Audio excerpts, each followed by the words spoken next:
On démarre. On démarre. Voilà. Bonjour. Donc, Monsieur Sylvain Ferrand, j'ai le plaisir de présider ce jury de thèse, qui est composé de Monsieur Bodino, directeur de recherche à l'école polytechnique, René Farcy, qui est professeur à l'Université de Paris-Saclay, Véronique Zimfer, qui est chargée de recherche à l'Institut Saint-Louis, Guillaume Andéol, qui est médecin en chef à l'Institut de recherche biomédicale des armées, Caroline Cohen, maître de conférence à l'école polytechnique, François Allouge, professeur à l'école polytechnique, et Mathieu Ossal, ingénieur de recherche à l'école polytechnique, et puis moi-même, je suis professeur à Centrale Supérieure. Vous avez 45 minutes pour vous présenter vos travaux, à la suite de quoi on procédera aux questions-réponses, si vous voulez bien. Ok. Alors allons-y. Donc je vais vous parler de guidage, de guidage par son spatialisé pour les personnes déficientes visuelles et en particulier pour la pratique du sport. Donc, ce qu'il faut savoir, c'est que les personnes déficientes visuelles utilisent très régulièrement dans leur vie quotidienne leur capacité à localiser des sources sonores. En fait, elles font ça, par exemple, pour suivre une personne dans la rue, rester sur un trottoir. C'est une pratique assez courante. Et il faut savoir que ça existe aussi dans le cadre des activités sportives, où souvent le coach porte une sorte de beeper, il précède la personne déficiente visuelle, et la personne déficiente visuelle va pouvoir le suivre, par exemple, faire de la course à pied. Alors, il y a un exemple ici avec du roller, donc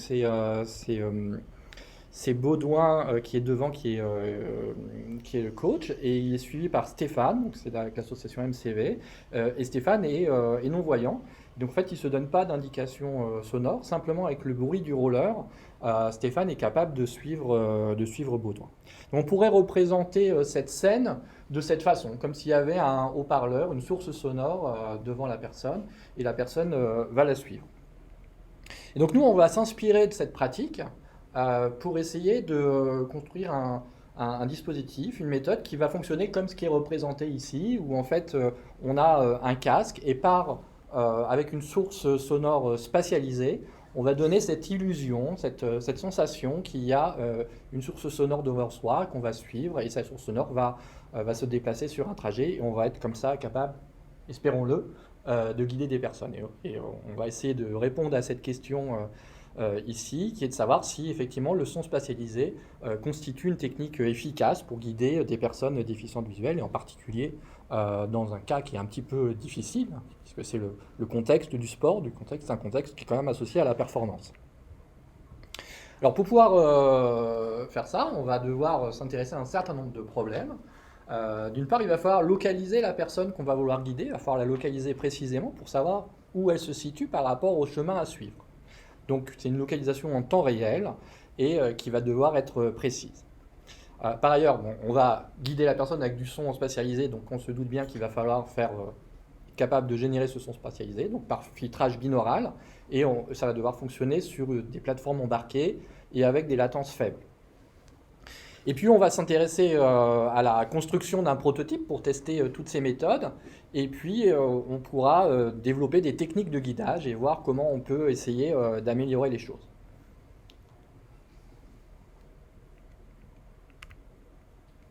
Donc voyons, pour ce qui concerne donc la partie localisation, on va essayer de se fixer un cahier des charges, sachant qu'on est un cas d'usage typique qu'on aimerait être capable de gérer, c'est guider une personne sur une piste d'athlétisme. Alors ça veut dire que pour la localisation, il va falloir que la personne elle ne sorte pas de la piste d'athlétisme à minima, et si possible qu'elle reste sur un couloir ou en tout cas en sécurité sur sa piste. Ce qui signifie qu'on va devoir localiser la personne avec une précision métrique. Par ailleurs, il va falloir estimer la position de façon suffisamment rapide pour pouvoir donner des informations de correction si nécessaire. Une personne qui court bien, elle parcourt 4 à 5 mètres par seconde. Donc on comprend bien qu'il va falloir plusieurs mesures par seconde si on ne veut pas que ça se passe mal. Par ailleurs, il va falloir que la technologie ait un rayon d'action suffisant, en particulier si on veut fonctionner en intérieur dans un gymnase, et ça serait bien de pouvoir couvrir un gymnase en entier. Et puis, autant que possible, si on veut pouvoir généraliser la technologie, il faudrait que le coût soit raisonnable. Et puis, on aimerait bien pouvoir fonctionner en intérieur et en extérieur. On a vu tout à l'heure un exemple qui était pratiqué dans un gymnase et donc qui était en intérieur. Alors souvent, dans le domaine de la localisation, la question de l'intérieur et de l'extérieur sont souvent traitées séparément. En particulier parce qu'en extérieur, il y a un système qui est bien connu, qui sont les systèmes de localisation par satellite. Alors, on connaît tous le GPS. Alors si on se réfère au cahier des charges qu'on vient de décrire, voyons si le système GPS, on va parler plutôt de GNSS pour être plus général parce qu'il y a différentes constellations de satellites, est-il satisfaisant? Alors la couverture, donc la partie rayon d'action, il n'y a pas de problème, c'est la Terre entière en général. Le coût, on sait qu'il est extrêmement faible. La fréquence de mesure sur les systèmes un petit peu professionnels, on est supérieur à 10 Hz, donc pas de souci. Et la précision. Alors la précision, c'est un vrai sujet en ce qui concerne la localisation par satellite. Et on ne peut pas donner une réponse comme ça. Ça va dépendre de pas mal de conditions et des technologies qui vont être utilisées. Donc typiquement, dans la littérature, la précision du GPS ciel visible, c'est de l'ordre de 5 mètres à 2 écarts-types. Donc c'est ce que j'ai indiqué dans le tableau qui est ici. Donc tout en haut, GPS, GNSS, à peu près 5 mètres à 2 écarts. Alors il se trouve qu'en Europe, on a la chance d'avoir un système d'augmentation, d'amélioration du GPS qui s'appelle EGNOS, qui est basé sur des corrections différentielles qui sont envoyées par des satellites géostationnaires qui sont situés à peu près, qui sont situés en gros plein sud et qui permettent d'atteindre une précision d'environ 3 mètres. Donc c'est mieux. Alors c'est mieux, il y a quand même un souci, c'est que les satellites géostationnaires, ils ne sont pas visibles de partout, parce qu'ils sont assez bas sur l'horizon, ils sont à peu près à 30 degrés quand on est en France, et donc ça veut dire qu'en ville, ça ne marche pas en général. Mais bon, 3 mètres, ce n'est pas suffisant pour nos applications. Alors il nous reste d'autres options. En fait, il y a des améliorations au GPS, des améliorations qui sont plus récentes. Alors il y a une technologie qui s'appelle RTK, Real Time Kinematic. C'est une technologie qui utilise des corrections différentielles locales. C'est-à-dire qu'il y a un système de balises fixes et avec ce type de système, on peut obtenir facilement une précision de l'ordre du décimètre et dans de bonnes conditions, une précision de quelques centimètres. Donc ça, c'est bien. Ça satisfait nos besoins. Par contre, la mise en place est un petit peu plus compliquée parce qu'il y a un système de balisage, il y a une balise fixe à installer. Et puis il y a une autre technologie qui vient d'apparaître en fait. Les puces grand public viennent tout juste de sortir, qui sont les systèmes GPS multibandes. Donc, il faut savoir que les systèmes de localisation par satellite ont connu plusieurs générations et des derniers satellites qui ont été lancés, donc on parle des satellites GPS de dernière génération et des satellites de Galileo en particulier, émettent sous plusieurs bandes de fréquences. Et il y a en particulier 2 bandes qui sont accessibles pour le grand public et pour les civils. Avec 2 bandes de fréquences, on arrive à corriger un certain nombre d'erreurs qui peuvent se produire au niveau de l'ionosphère. Et on obtient une précision qui est plus de l'ordre de la précision du mètre, ce qui est à peu près satisfaisant pour nos besoins en réalité. Alors, pour s'en convaincre, je donne deux histogrammes d'erreurs en dessous. Alors on est dans des situations où le ciel n'est pas totalement visible, on est en milieu semi-urbain. Et donc le GPS amélioré avec le système européen EGNOS, on voit qu'on a quand même un certain nombre de mesures qui sont au-delà de 5 mètres d'erreur. Alors qu'avec un GPS bibande, on a finalement très peu de mesures. Ça, c'est des mesures qui ont été effectuées pendant plusieurs heures. On a finalement très peu de mesures au-delà du mètre. Donc ça pourrait être, c'est une bonne solution pour notre problème. Alors pour l'intérieur, c'est complètement autre chose. Pour l'intérieur, le GPS n'est pas disponible. Et là, il y a une grande quantité de technologies possibles, mais finalement assez peu qui sont susceptibles de vraiment fonctionner. Donc on va s'intéresser à la technologie ultra-wideband, qui est une technologie qui est encore un peu émergente. En tout cas, elle était vraiment fraîche il y a quelques années quand cette thèse a commencé. Aujourd'hui, il commence à y avoir des applications qui se rapprochent vraiment du grand public. L'idée de l'ultra-wideband, c'est qu'on va considérer des paires de balises. On a une balise qui émet un signal, qui va être reçu par une seconde balise, qui va réémettre le signal. Donc, typiquement, ça fonctionne à peu près comme ça, et on va mesurer le temps de vol. Donc les technologies par temps de vol ont des grands avantages par rapport aux technologies plus anciennes qui utilisaient la puissance du signal reçu, par exemple avec le Bluetooth, parce qu'elles sont à peu près insensibles aux problèmes d'ombrage, aux problèmes de polarisation des antennes, et puis peu sensibles aux problèmes de multichemin, donc de réflexion en intérieur. Alors, ça permet d'obtenir des précisions qui sont de l'ordre de 10 cm, 10-15 cm, et puis le bruit est plutôt gaussien, c'est quand même, qui va quand même être très pratique. On a plus de 10 mesures par seconde. Alors l'idée c'est qu'on fait des mesures de distance. Donc quand on a des mesures de distance, on peut trouver des solutions pour se localiser en créant des réseaux de balises fixes à des positions connues, et on va résoudre ce qu'on appelle un problème de multilatération, où on va se localiser avec des distances par rapport à des points connus. Alors souvent, ce genre de problème se résout par des méthodes des moindres carrés, sachant qu'on peut difficilement trouver une solution analytique parce qu'il y a quand même du bruit dans le système. Alors on peut peut-être faire mieux, et on va faire ça avec du filtrage de Kalman. Alors ce qui se passe, c'est qu'il y a un autre problème pratique, c'est l'installation. Voilà, c'est-à-dire qu'il va falloir avoir un réseau de balises avec des positions fixes. Et finalement, on s'est assez vite rendu compte que c'était quelque chose qui prenait beaucoup de temps et qui était difficile à réaliser parce qu'on est à placer des balises à des distances de l'ordre de 20 mètres. Et ces distances qui ne sont pas très faciles à mesurer avec un mètre ruban ou avec des systèmes de télémètres. Finalement, comme on est sur des objets qui sont assez petits, c'est pas du tout simple. Donc on va proposer une méthode de calibration. Cette méthode de calibration, elle est finalement assez simple. On va se déplacer avec la balise mobile. On appelle dans le vocabulaire ultra-wideband, on appelle ça le tag, et puis les balises fixes, on les appelle les ancres. Donc on va se déplacer avec le tag et on va collecter des données, on va collecter des mesures de distance. Et comme ça, on va obtenir un système surdimensionné qu'on va pouvoir résoudre avec des méthodes des moindres carrés. Alors on se rend compte en fait que dans la pratique, c'est difficile de faire des mesures des distances, mais c'est assez facile de faire des mesures d'angle.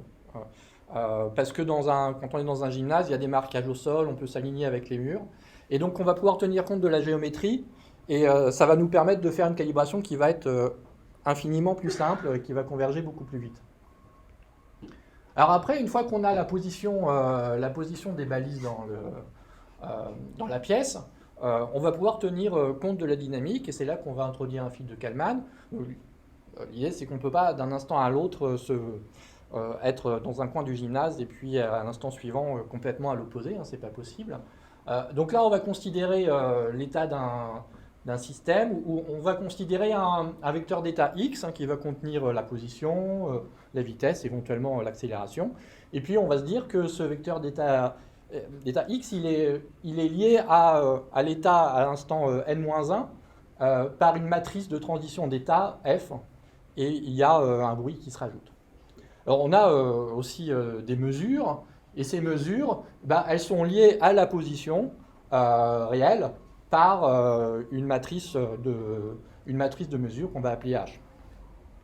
Alors il se trouve que h est non linéaire, et donc on ne va pas pouvoir utiliser un fil de Kalman classique. On va utiliser un fil de Kalman Enchanted Kalman Filter, qui est connu pour bien fonctionner dans ce type de cas, où on a un bruit qui est bien gaussien, mais une fonction de transition, une matrice de transition qui est très, très non linéaire.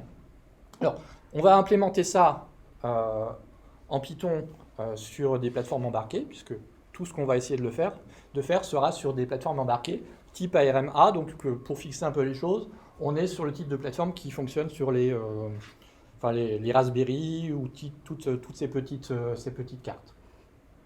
Donc on va déployer un réseau de balises donc, de chez DK Wave. Donc il n'y a pas beaucoup d'acteurs sur le marché.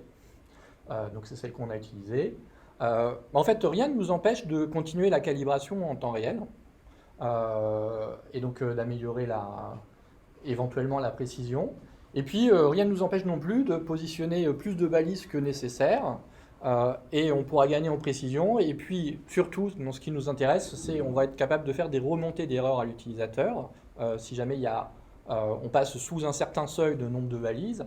Et puis, on sera éventuellement capable de faire avoir un fonctionnement dégradé, sachant que dans le plan, avec un fil de Kalman, éventuellement, avec seulement 2 balises, on arrive encore à avoir une solution pendant un certain temps. Ça risque de pas durer longtemps. Donc, tout ça, ça peut garantir une certaine sécurité à l'utilisateur, ce qui est important pour nous. Donc simplement, pour illustrer ce genre de méthode, ici, deux types de résultats. En haut, on est dans des conditions qui sont parfaitement maîtrisées. En particulier, toutes les balises évoluent parfaitement dans le plan. Donc on a placé le tag sur un train électrique.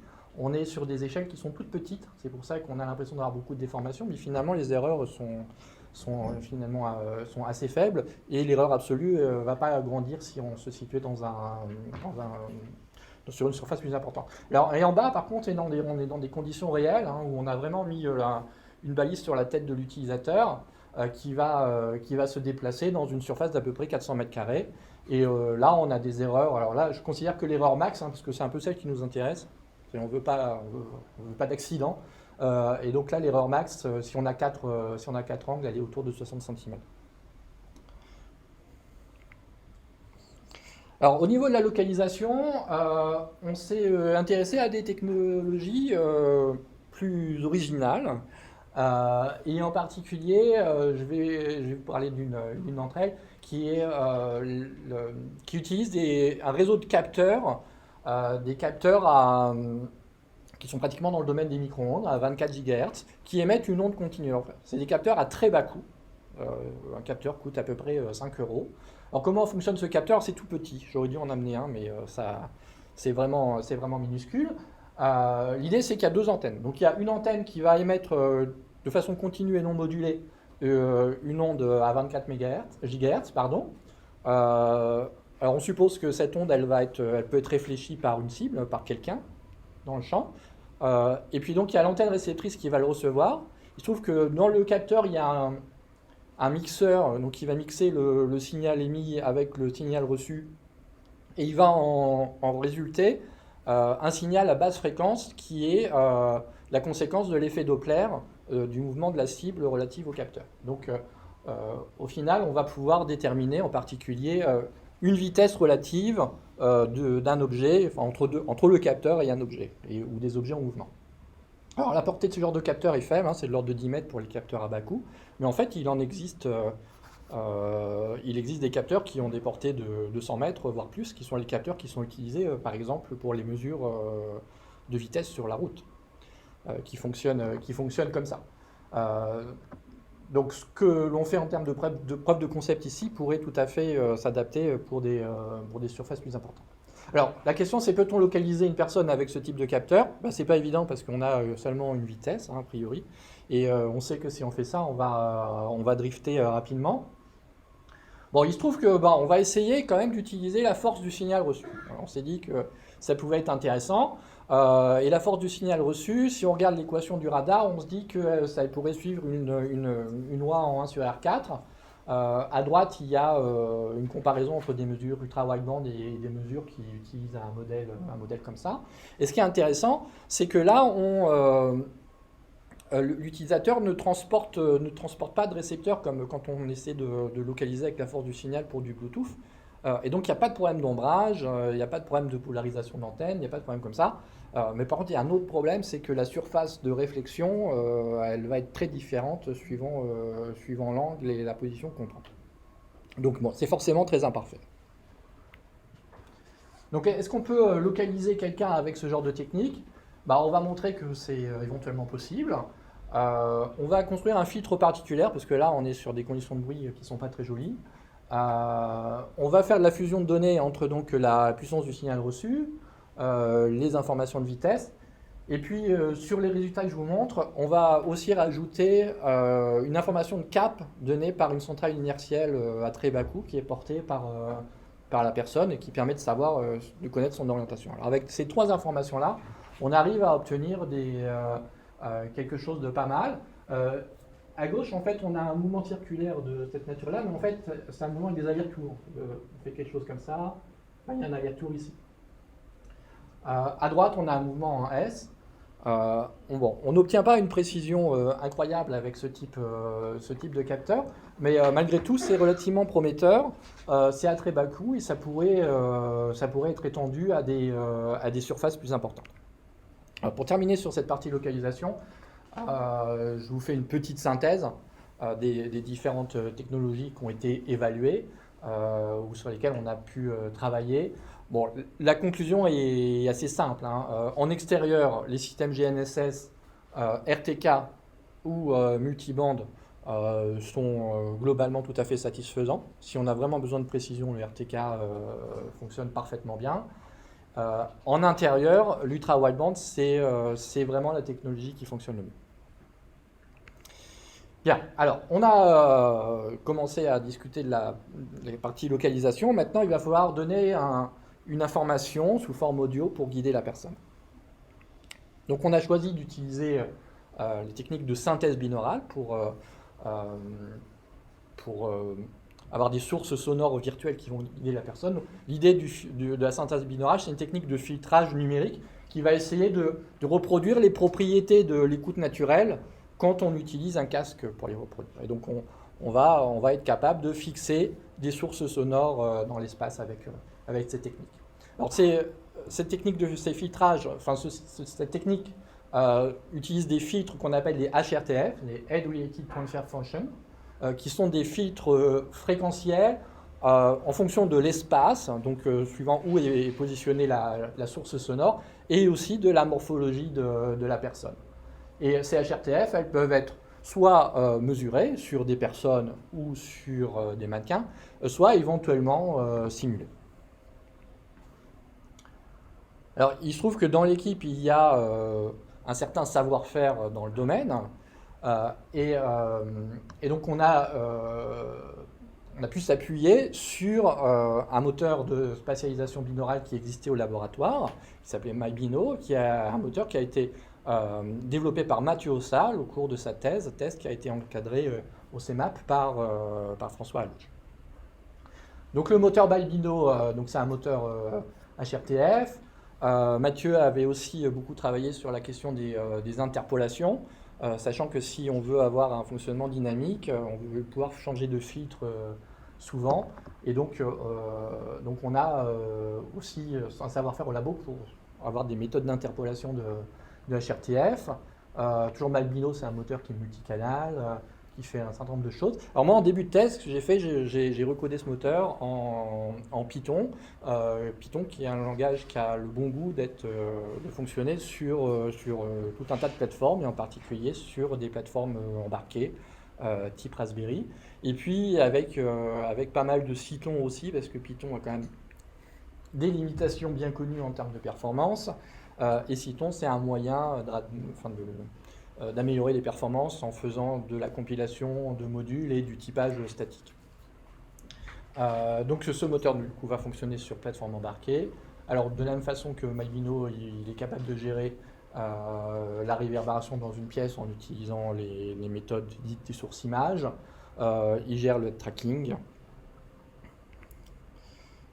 Alors par contre, on va avoir des problèmes un peu spécifiques pour les questions de guidage, qui sont des questions liées à la latence.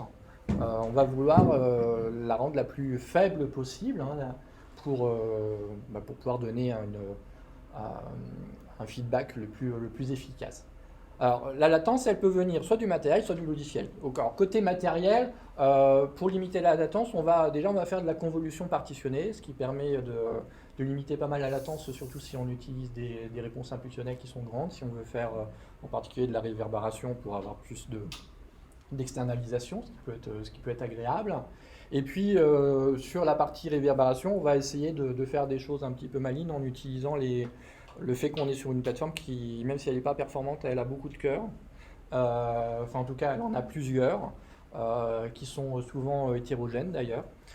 Et on va essayer de faire du calcul asynchrone des parties de la réverbération qui bougent peu. Et ça, on va utiliser certaines propriétés de la méthode des sources images. Alors sur le matériel, il y a des aspects qui sont très importants et qui ne sont pas forcément bien connus. Alors en particulier, il y a sur la partie tracking, il y a une question de latence sur le tracking qui est à peu près jamais étudiée dans la littérature, puisque en général, tout le monde s'intéresse au débit de données, à quelle vitesse on a une donnée de tracking, mais pas du tout à la question de la convergence de l'algo de fusion de données qui est dans le head tracker. Et en fait, en faisant des tests, on se rend compte que on a des choses qui sont très bien, et on a des choses qui sont affreuses.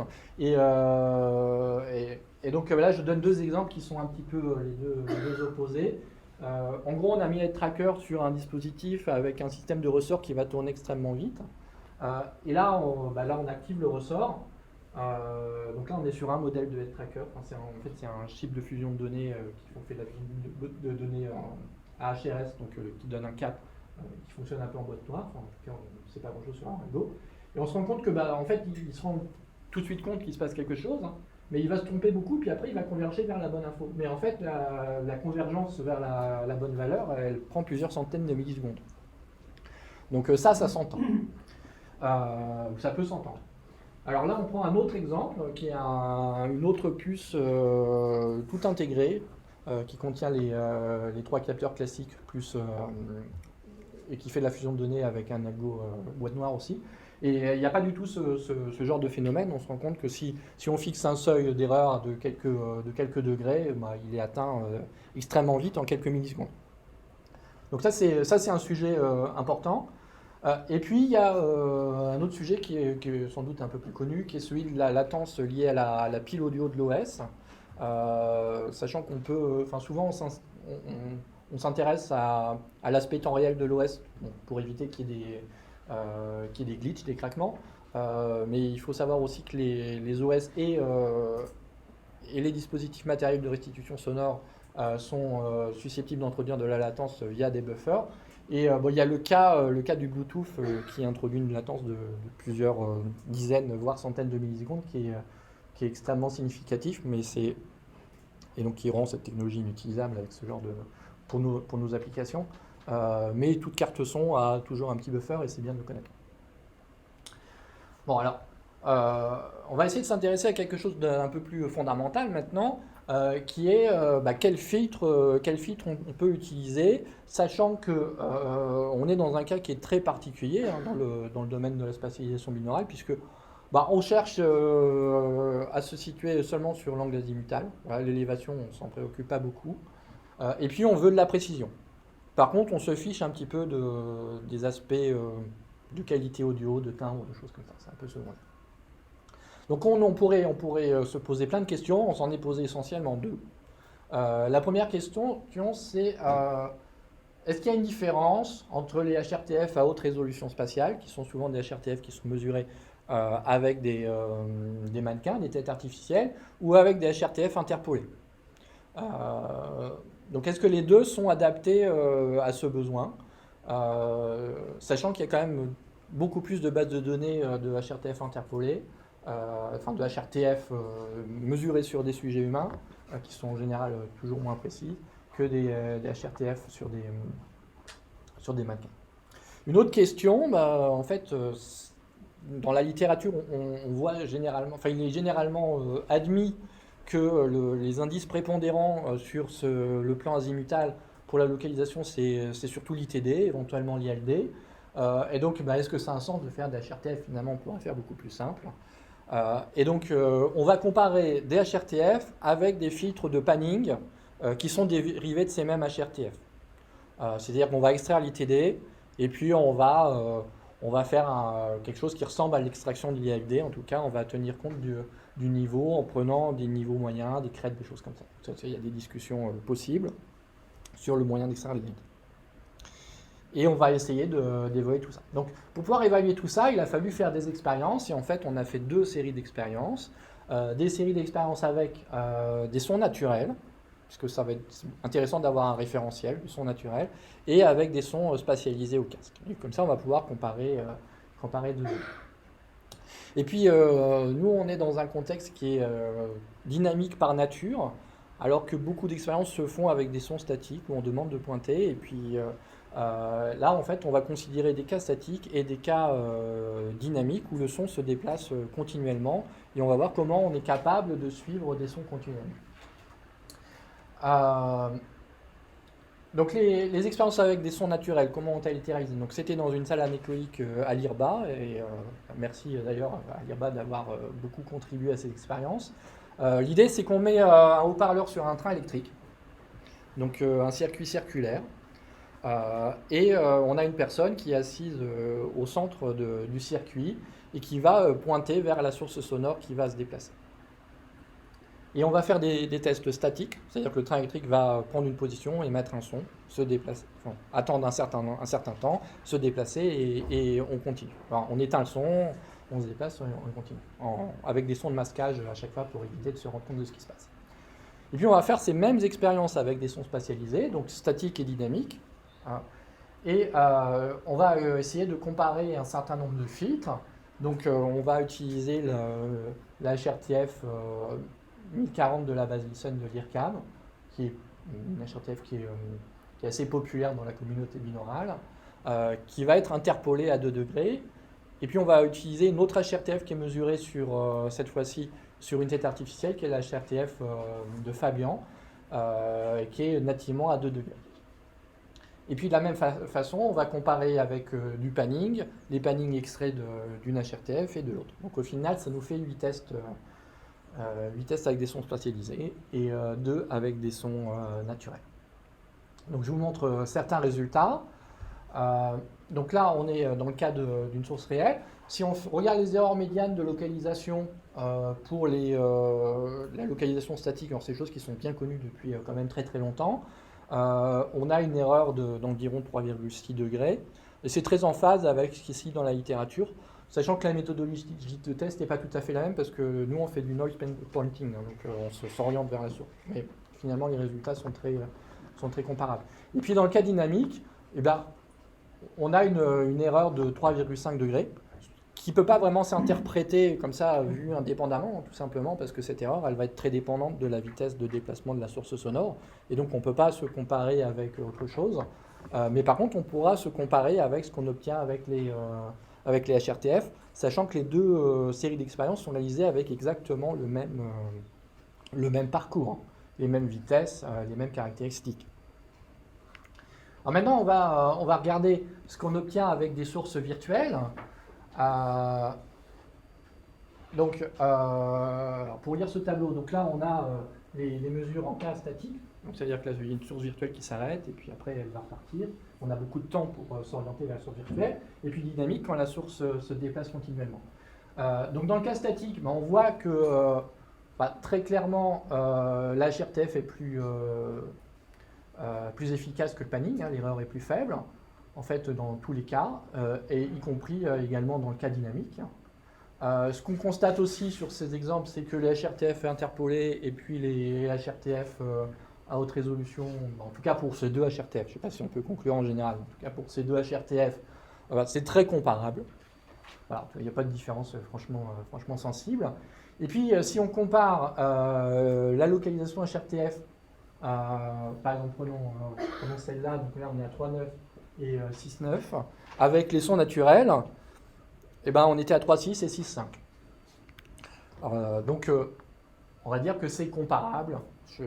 On pourrait imaginer que c'est moins bien, hein, mais on n'a pas un nombre de sujets suffisant pour vraiment tirer une conclusion, sachant que ces expériences ont dû être réalisées avec un nombre de sujets un peu limité en raison de la crise sanitaire. Ça a été difficile de mettre en place ces expériences. Bien, donc en conclusion, on se rend compte que on arrive bien à suivre quand même un son spatialisé. En tout cas, on a cette impression. Essayons de mettre ça en œuvre dans un dispositif de guidage. Et alors, qu'est-ce qui a été fait jusqu'à présent en fait? Alors, souvent, les dispositifs de guidage fonctionnent par étapes. Bon, c'est comme notre GPS de voiture. Le GPS de voiture, c'est on va s'orienter vers le prochain point d'intérêt. Le prochain point d'intérêt, c'est souvent une intersection. Et donc on va faire du guidage par pas successifs. Donc nous, ce qu'on propose, c'est un guidage adaptatif. Donc le guidage adaptatif, on l'a appelé aussi guidage fait clochette. L'idée, c'est qu'on a une source sonore qui est continuellement devant soi et qui va nous permettre de suivre une trajectoire. Et l'intérêt de ce guidage adaptatif, c'est d'être capable de suivre une trajectoire qui est éventuellement une trajectoire courbe. C'est un peu l'idée de prendre plein de points d'intérêt très rapprochés. Et donc on va être capable de suivre des courbes et puis on va aussi être capable de rattraper un certain nombre d'erreurs. On va en parler. Alors comment ça va être mis en œuvre concrètement? On va associer toutes les technologies dont on vient de parler en fait. Hein. Donc on va avoir un système de localisation temps réel. Donc en fait on a utilisé soit le GNSS RTK au multiband, soit l'ultra wideband essentiellement, un moteur binaural embarqué qui vient d'être décrit, et puis un casque à conduction di-osseuse. Donc l'idée c'est de ne pas obstruer le canal auditif, et ça c'est très important pour les personnes déficientes visuelles. Et tous les traitements vont être effectués par une même plateforme type ARM série A, qui va faire donc les traitements audio, le suivi de la trajectoire et la localisation. Alors, au niveau logiciel, on a essayé de faire quelque chose qui soit modulaire et en essayant de penser à la question de la latence. Alors, il y a un problème, une difficulté pour gérer ce genre de situation, parce qu'on a plein de capteurs et puis on a plein de processus qui vont utiliser les données et aucun ne travaille à la même vitesse en réalité. Donc on a un tracker qui va généralement très vite. Alors, on peut avoir typiquement des données toutes les 10 ou 20 millisecondes. Un GPS qui va au mieux à 10 Hz. Et puis on a le rendu audio qui va faire un appel à chaque fois qu'il a vidé son buffer. Et puis on va devoir faire un suivi de trajectoire le plus efficace possible.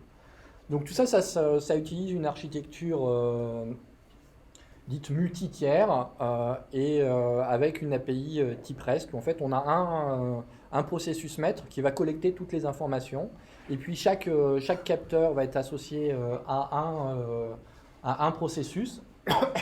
Il va alimenter. Il va communiquer avec ce processus maître, il va alimenter une sorte de base de données d'informations.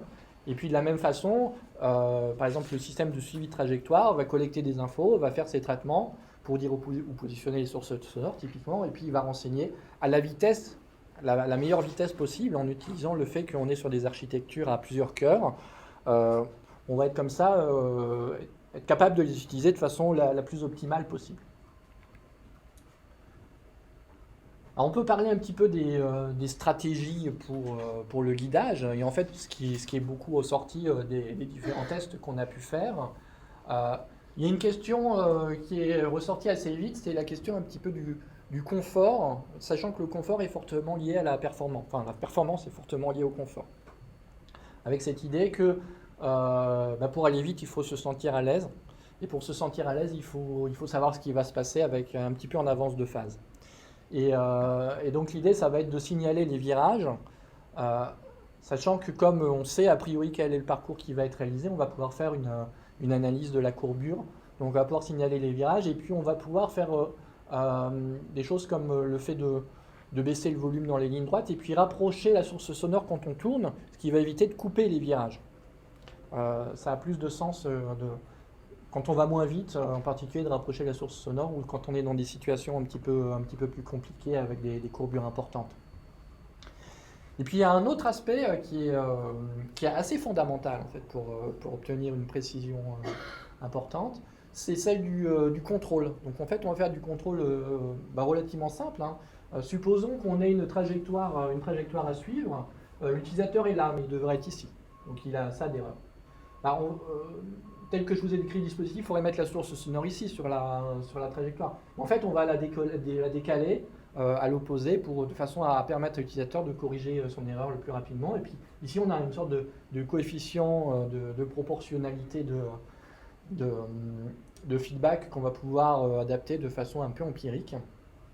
Alors de la même façon, en fait, on s'est rendu compte qu'on avait pas mal d'utilisateurs qui longeait le parcours à suivre. Donc en fait, qui faisait ça dans une ligne droite en particulier. Tout simplement parce que l'angle qui détermine, l'angle d'erreur, quelque part, va être trop faible, va être plus petit que l'angle minimum qui peut être perçu. Et donc là, l'idée, c'est de rajouter un système de feedback intégral qui va essayer d'accumuler l'erreur sur le temps et donc de déplacer également la source sonore si on est en erreur pendant trop longtemps, mais une petite erreur. Ça marche seulement en ligne droite. Alors, je vous montre des résultats. Alors, le premier, il est historique, le résultat en haut. C'est pour ça qu'il n'est pas très joli, d'ailleurs. C'est notre premier résultat. En fait, on a défini une trajectoire qui ressemble à une sinusoïde. Et puis, on a placé une personne en haut à gauche. Et on lui a dit de suivre la source sonore, mais on ne lui a pas dit à quoi ressemblait la trajectoire. Et donc, les petits points, plutôt les petits cercles rouges correspondent aux différentes positions. Et on s'est rendu compte que ça marche, on arrive à guider des gens comme ça. En dessous, on essaie de répondre à une question. On peut se demander s'il est utile de guider quelqu'un en ligne droite. Alors, on peut tout de suite répondre. En fait, oui, il est utile de guider quelqu'un en ligne droite, tout simplement parce que si on n'a aucun repère visuel, il est très difficile de marcher en ligne droite sans dévier. Les personnes déficientes visuelles apprennent ça et améliorent leur capacité à marcher en ligne droite. Mais là, on a pris des personnes qui ne sont pas du tout déficientes visuelles, mais qu'on a mis dans des situations de cécité. Et puis on s'est amusé, on leur a demandé de faire 30 mètres, et puis on se rend compte qu'ils partent assez rapidement dans le décor. Alors que s'il y a du guidage, ça fonctionne bien. Donc c'est intéressant de guider les gens en ligne droite, et il ne faut surtout pas arrêter le guidage dans la partie ligne droite d'une piste d'athlétisme, sinon c'est assez vite une catastrophe. Alors d'autres résultats où on va un petit peu se poser les questions de la performance et de la précision. En haut à gauche, on a notre ami Stéphane, roller dans l'association MCV, qui est dans un gymnase, on l'a vu tout à l'heure sur la photo, et il a fait plein de tours. Il a fait plein de tours de pistes, donc il avait de piste, c'est pas une piste, on est dans un gymnase. Donc il y a je ne sais pas si c'est visible, il y a une trajectoire en ellipse, c'est là qui est en bleu, qui devait être suivie. Et là, il a fait quelques dizaines de tours de piste, et de façon relativement rapide, puisqu'il allait autour de 12 km/h, ce qui n'est pas super rapide pour du roller. Mais en intérieur, c'est pas super simple quand même, parce qu'il faut aller vite. Et on se rend compte qu'on a une précision qui est quand même globalement très bonne. Là, on était avec d'ultra wideband, ou une erreur qui est inférieure au mètre. Et on a pu constater qu'il y avait un gain de précision quand on mettait du feedback. Et en termes de performance, on a fait quelques tests. Donc là, il y avait Stéphane roller à 12 km/h. On a fait de la course en extérieur avec Ludovic, qui est un triathlète qui est malvoyant, mais qui s'était mis en position de cécité. Et donc là, c'est ce qu'on peut voir ici à droite. Donc là, on a des vitesses et puis là, des distances. Donc il a parcouru 800 mètres, donc ça correspond à 2 tours de piste, et avec des vitesses qui sont autour de 13-14 km/h avec des pointes un peu au-dessus, mais ça c'est peut-être l'erreur du GPS. Mais bon, on est autour de 14 km/h. Il faut savoir que c'est un peu la limite de notre dispositif, parce qu'au-delà, on va avoir des problèmes niveau positionnement. On a pu faire des tests départ arrêté avec un sprinter de haut niveau, ça s'est pas bien passé. Il a fallu courir après, ce qui n'était pas évident. Mais bon, nous en alors, je ne résiste pas à l'envie de vous mettre une autre vidéo. Donc là, la personne qui est devant, c'est Aziz, donc qui est équipé du dispositif. Donc Aziz est aveugle. Et donc, en fait, on s'est rendu compte qu'assez vite, il y avait très peu d'apprentissage. Voilà. Comme c'est une tâche qui est habituelle pour les personnes, en tout cas, on pense que c'est pour ça, c'est quelque chose qui est extrêmement simple, et très rapidement, on est capable de marcher. Après, il y a une question de confiance. Donc la confiance, elle peut s'acquérir, il faut peut-être quelques dizaines de minutes. Mais Ludovic, qu'on a vu tout à l'heure, il avait couru 1 heure. Et au bout d'1 heure, il allait à 14 km/h. Donc là, Aziz, je ne sais pas, je pense qu'il avait déjà testé le dispositif avant, mais c'est peut-être la 2e fois qu'il l'utilise. En tout cas, C'est très rapide. On a interrogé les personnes sur, sur leur ressenti par rapport au dispositif, et en particulier comparer le fait de suivre une source naturelle avec suivre un son spatialisé de cette façon, et avec le dispositif en particulier. 5 sur 7, donc il y avait 7 personnes interrogées, 5 sur 7 ont trouvé que c'était peu difficile. Comparé, en fait, les choix étaient très faciles, peu difficile, très peu difficile, difficile et impossible. Donc peu difficile, c'était plutôt bien. Et puis 2 sur 7 qui avaient trouvé que c'était moyennement difficile, donc le choix intermédiaire. Sachant que c'était que des personnes qui ont testé le dispositif pendant quelques minutes, hein, enfin quelques dizaines de minutes tout au plus. Peut-être 1 heure au maximum. Et puis on les a interrogés sur leur perception de l'environnement, parce que c'est très important pour les personnes de déficience visuelle de continuer à percevoir leur environnement. Et en particulier, est-ce que ce casque à conduction dite osseuse les dérange? Est-ce que avoir des stimuli un petit peu forts les dérange?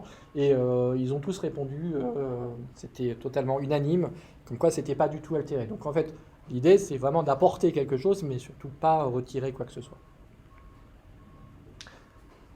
Eh ben, on va essayer de faire un petit peu le bilan de tout ça. Donc alors sur la partie localisation, on a évalué un certain nombre de technologies et puis effectué quelques développements pour penser à des méthodes adaptées à notre cas d'usage qui est un peu particulier. Sur le binaural, on est vraiment dans la continuité de ce qu'a fait, et on s'appuie beaucoup sur les travaux précédents de l'équipe, et donc on a essayé de faire des choses plus orientées vers l'embarqué et avec un focus sur la latence. De façon un peu plus fondamentale, on s'est intéressé aux filtres adaptés au guidage, et on s'est rendu compte que les HRTF étaient supérieurs au panning, donc clairement ITD plus ILD c'est pas optimal. Et ce qui est aussi très intéressant, c'est que globalement, la HRTF permet une perception efficace de l'orientation, permet de s'orienter très bien, et on a pu le montrer avec le système de guidage. Alors pour ce qui est du guidage, c'est notre système de guidage adaptatif, il s'inspire de la pratique habituelle des personnes déficientes visuelles, et je pense que c'est sa force. On a essayé de se situer dans une démarche itérative, test, amélioration successive, en particulier avec des associations qui, certaines nous ont suivis des débuts, des différentes personnes qu'on a sollicitées régulièrement. Et puis au final, on a un dispositif dont les performances sont adaptées au sport d'endurance et je dirais à l'entraînement pour les sports d'endurance. Voilà, on n'est pas du tout dans le domaine de la compétition. Alors, voilà, j'ai envie de répondre que le son spatialisé est bien un outil efficace pour guider les personnes déficientes visuelles. Et puis je vais finir sur quelques perspectives, et en particulier, j'ai dû en sélectionner parce qu'il y en a potentiellement beaucoup. On a commencé à s'intéresser tout juste au guidage des personnes avec autisme. Alors on parle de personnes qui ont des troubles cognitifs assez sévères et qui ne sont pas capables de mémoriser un trajet à suivre, en particulier pour la course à pied. Et donc se poser vraiment la question de est-ce que ça va les déranger, est-ce que simplement ils vont supporter quelque chose comme ça. Donc on est déjà capable de répondre en partie à cette question-là, que pour moi ça ne les dérange pas. La partie orientation est encore un peu à démontrer. Mais en tout cas, c'est quelque chose qui nous intéresse beaucoup, on a envie de poursuivre. Il y a la partie apprentissage de la marche en ligne droite. Donc je vous ai simplement montré que c'était utile pour aller en ligne droite, mais en fait la question de l'apprentissage de la marche en ligne droite est une question importante pour les personnes déficientes visuelles, et il y a quelques publications pour des dispositifs pour l'apprentissage de la marche en ligne droite, qui sont assez rudimentaires et qui sont un peu en mode vous allez bien droit, vous n'allez pas bien droit, et on pense que là on pourrait imaginer des choses assez intéressantes. Alors, il y a un aspect qui est assez fondamental, parce que tout ce qu'on a pu voir, ça reste plutôt une preuve de concept, pour une raison qui est simple, c'est qu'on s'est toujours situé dans un environnement qui était parfaitement maîtrisé, qui n'est pas l'environnement où évoluent les personnes déficientes visuelles en général, et donc où il n'y avait aucun aléa, aucun danger, et donc c'est pas du tout suffisant pour permettre de courir en totale autonomie. Alors on pourrait imaginer de courir avec une canne blanche, il y a des gens qui le font, mais je pense que c'est quand même assez rare et pas forcément très confortable. Donc il y a cette idée d'avoir de la détection d'obstacles, et nous on a été très pragmatique, hein. On sait que la détection d'obstacles c'est un sujet difficile, et que c'est un autre sujet, et donc on s'y est pas intéressé. Maintenant il va falloir à un moment s'y intéresser. Il y a la question de la texture du sol aussi, parce que ça, en discutant avec les personnes déficientes visuelles, et en particulier celles qui font de la course à pied, mais il n'y a pas que les obstacles. Il y a le fait de passer de gravillon à herbe, ou toutes ces choses-là, c'est très très important. Et donc là, il y a sans doute du travail à faire. Sur la navigation, alors on s'est intéressé à une partie de la navigation qui est le déplacement. Mais en fait, il y a d'autres sujets qui sont le pointage. Alors on peut penser au tir sportif. Et puis la saisie. Donc une fois qu'on a pointé, j'ai envie d'attraper ma bouteille d'eau. Et donc la saisie, c'est quelque part un peu comparable, mais c'est pas tout à fait la même chose non plus. Et donc là, il y a aussi un sujet. Et puis il y a les approches multimodales qui seraient bien d'explorer, sachant qu'aujourd'hui, la plupart, enfin en tout cas beaucoup de dispositifs d'aide aux personnes déficientes visuelles sont basés sur les stimulations vibrotactiles. Et on sait que ça marche bien. Il y a un côté, c'est non intrusif, c'est assez, ça a un certain nombre d'avantages. Donc nous, on est sur la partie audio. Alors, qu'est-ce qui se passe si on cumule les deux? Est-ce qu'on a une redondance qui peut être utile? Est-ce qu'on gagne en précision? Tout ça, il y a pas mal de sujets autour de ça qu'il faudra se poser. Et j'ai donc terminé. Merci.